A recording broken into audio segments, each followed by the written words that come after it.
There is a word that every developers use to describe themselves, and most of the time, they are the wrong ones. The word engineer. I'm a software engineer, I'm a backend engineer, I'm a mobile engineer, I'm a DevOps engineer. It's on your LinkedIn profile, it's on your job contracts, and might even be on your business card. But here is a question I want to ask you. Are you actually an engineer or you are coding? Because they are not the same thing. And understanding the difference deeply and not just intellectually is one of the most important shifts that you will ever make in your career. My name is Kolade.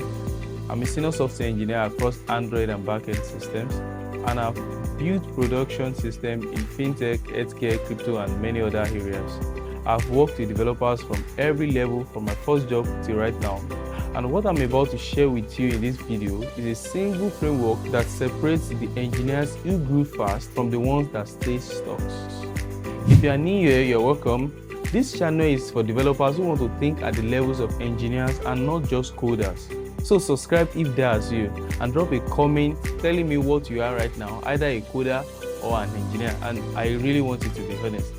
So here is what we are covering. First, I'm going to define both terms clearly and precisely. Secondly, I'm going to show you the 5 concrete differences between how coders and engineers think and do their works.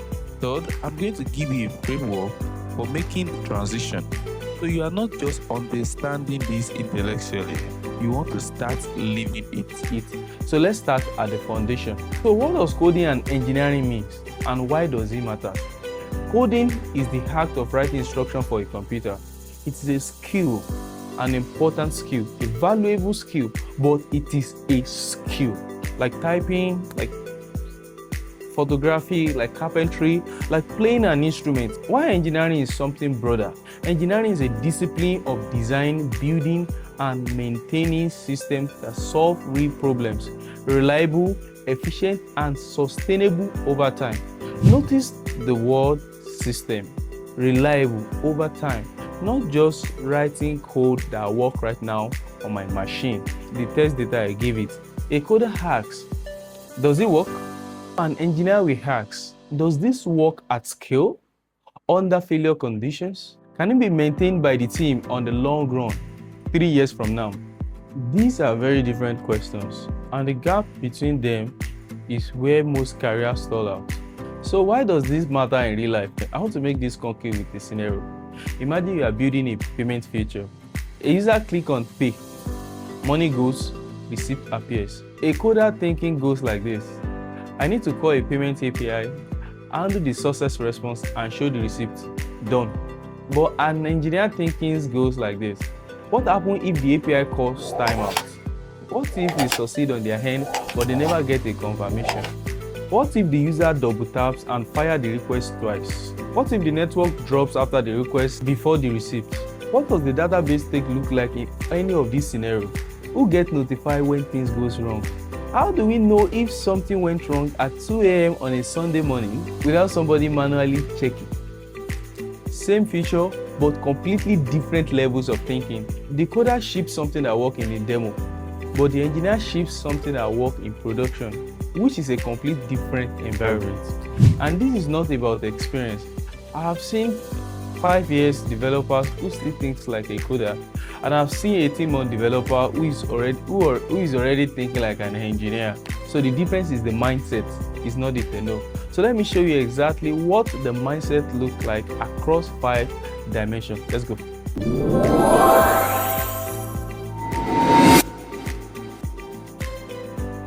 So the difference number 1 is output versus outcome. You see, coder focus on output, engineer focus on outcome. Output is the thing that you produce, lines of code, a feature, a function, etc. But outcome is the impact that thing has on real users in the real world. A coder's job is finished when the code works, but an engineer's job is finished when the problem is solved. And these are not always the same thing.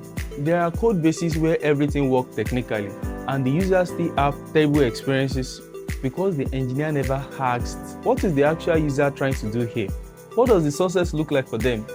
Engineers connect their technical decisions to users and business outcome. Every architectural choices, every decision patterns, every technical decision, they trace it back to what problem they're actually solving. And are we really solving it well? So this is the practical application. Before your next feature, write one statement. This feature succeeds if fill in the blank with the user's outcome, not the technical output. The feature succeeds if the user completes checkout within 13 seconds without error, not this feature succeeds if the API returns a 200 success message. Let's go to number 2. Solving problems and preventing them. You see, coders solves problems, but engineers prevent them. What do I mean? Coders are reactive. Something breaks, they fix it. Bugs come in, they close it. A requirement lands in the backlog, they implement it. But you see, engineers, they are proactive. Before they write a single line of code, they are already thinking about what could go wrong. They are designing the failure, they are anticipating edge cases, they are asking, where is the system going to break? And how do I know about it before the user does? This is one of the biggest mindset shifts you will ever make. Moving from reactive to proactive. Here is a simple example. A coder calls an external API, engineer calls an external API and immediately asks, what is the retry strategy? What is the timeout? What is my fallback if the service goes down? What does the monitoring look like so I know if it starts failing silently? The coder has written the code, but the engineer has built a system. Production environments are adversarial. Things go wrong at the wrong times. In the worst way, with real user watching, the engineer's job is to think about this before it happens, not after. So difference 3, completion and maintainability. You see, this one hits home for a lot of developers. Coders optimize for completions, but engineers optimize for maintainability. A coder's primary question is it done? But an engineer's primary question is, can this be maintained, extended, and understood by someone else 6 months from now? I want to share something with you from my personal experience. Earlier in my career, I wrote code, and I was proud of it. It was fast, clever, and dense. Minimal lines, it worked perfectly, and I was satisfied. 6 months later, I had to go back to change something in that code. It took me 3 hours to understand what I've written. Yes, my own code. This is a failure of engineering, not a failure of coding. Engineers write code for the next person who will read it, which is often themselves in the future. They name things clearly, they keep function focused, they document why, not just writing what. They write code like they are writing instruction for someone who has never seen system before. Because in production system, people leave teams, new developers join. Someone will always inherit your code. Engineering means thinking about that person from the first line. Isolated thinking and system thinking. Coders think in isolations while engineers think in system. A coder looks at the ticket, implement what the ticket says, and move on. But an engineer looks at the ticket and immediately zoom out. How does this piece connect with the other piece? What does adding this feature change about the overall system? What assumptions does this break? What downstream effect does it create? You see, software is not a collection of independent features. It is a system of interconnected components that affect each other in ways that are often not obvious. Every change you make through one part of the system ripples through the rest. Engineers will see those ripples before they happen. They draw system diagram. They trace the data flow through the entire system before writing the code. They ask, if I change this, what else changes? This is what system design is functionally about. Understanding how components interact together, where coupling is dangerous, where a failure in one area cascades into another. You don't need a whiteboard interview to practice system thinking. You just need to zoom out and zoom in every single time. Number 5, I have individual contribution and collective ownership. Coders contribute to code individually, but engineers own it connectively. Coders define success as the code works. My PR was approved, my pull request was approved, my ticket was closed. But engineers describe success as the system worked, the team shipped, the users are unblocked. This shows up in how engineers participate in code review, not just the checklist, but as genuine engagement with the entire code base. This shows in how we react when a colleague is stuck. Engineers will help, even if it's not their ticket. It also shows up in how they think about documentation, testing, onboarding, all the invisible infrastructures that make the team work. Engineering is always collaborative. The lone genius coder is a mate. Real production systems are built by teams, and engineers understand that their individual contribution only have value in the context of collaborative outcome. So now that you understand the differences, the question is, how do you actually make the shift? And I want to be honest with you, this is not a weekend project. It is a continuous practice, a way you approach work you deliberately build over time. However, there are specific habits you must start immediately. Yes, and I'm going to give you 5 of them, one for each differences I've covered. Habit number 1, write outcome before the code. Before you start any ticket, write one sentence defining what success looks like in the user's term. Put it at the top of the pull request description when you are done. This one habit will change your approach in everything you do, in every feature you build. Number 2, write a failure list before you write the code. When you get a new task or a new ticket, spend the first 10 minutes listing everything that could be wrong.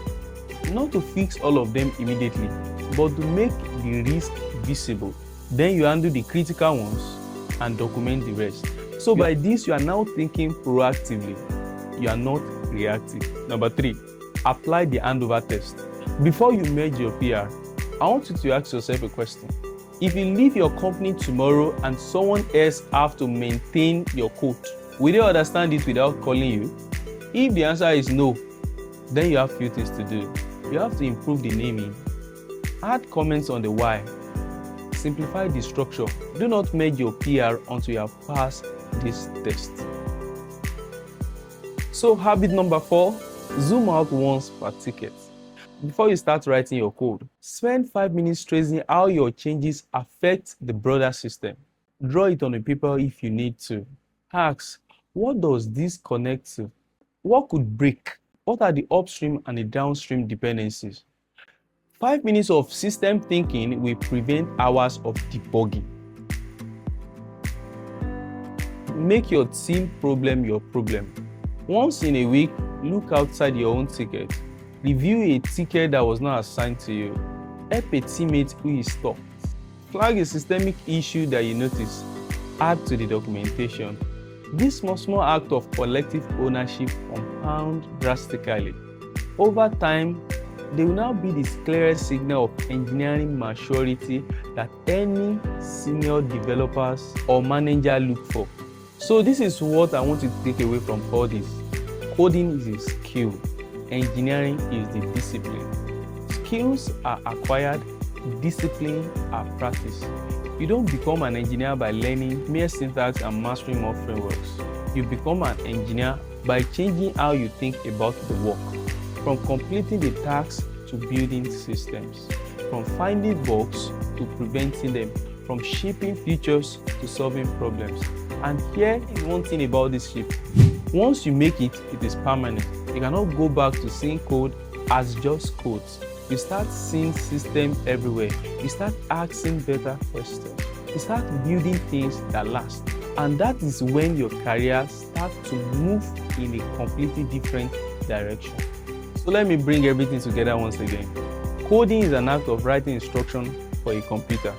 But engineering is the discipline of writing systems that solve real problems. And the 5 differences between coders and engineers are: 1. Coder focus on output, engineer focus on outcome. Coders solve problems, engineers prevent them. Coders optimize for completion, Engineers optimize for coders think in isolation. As engineers think in systems.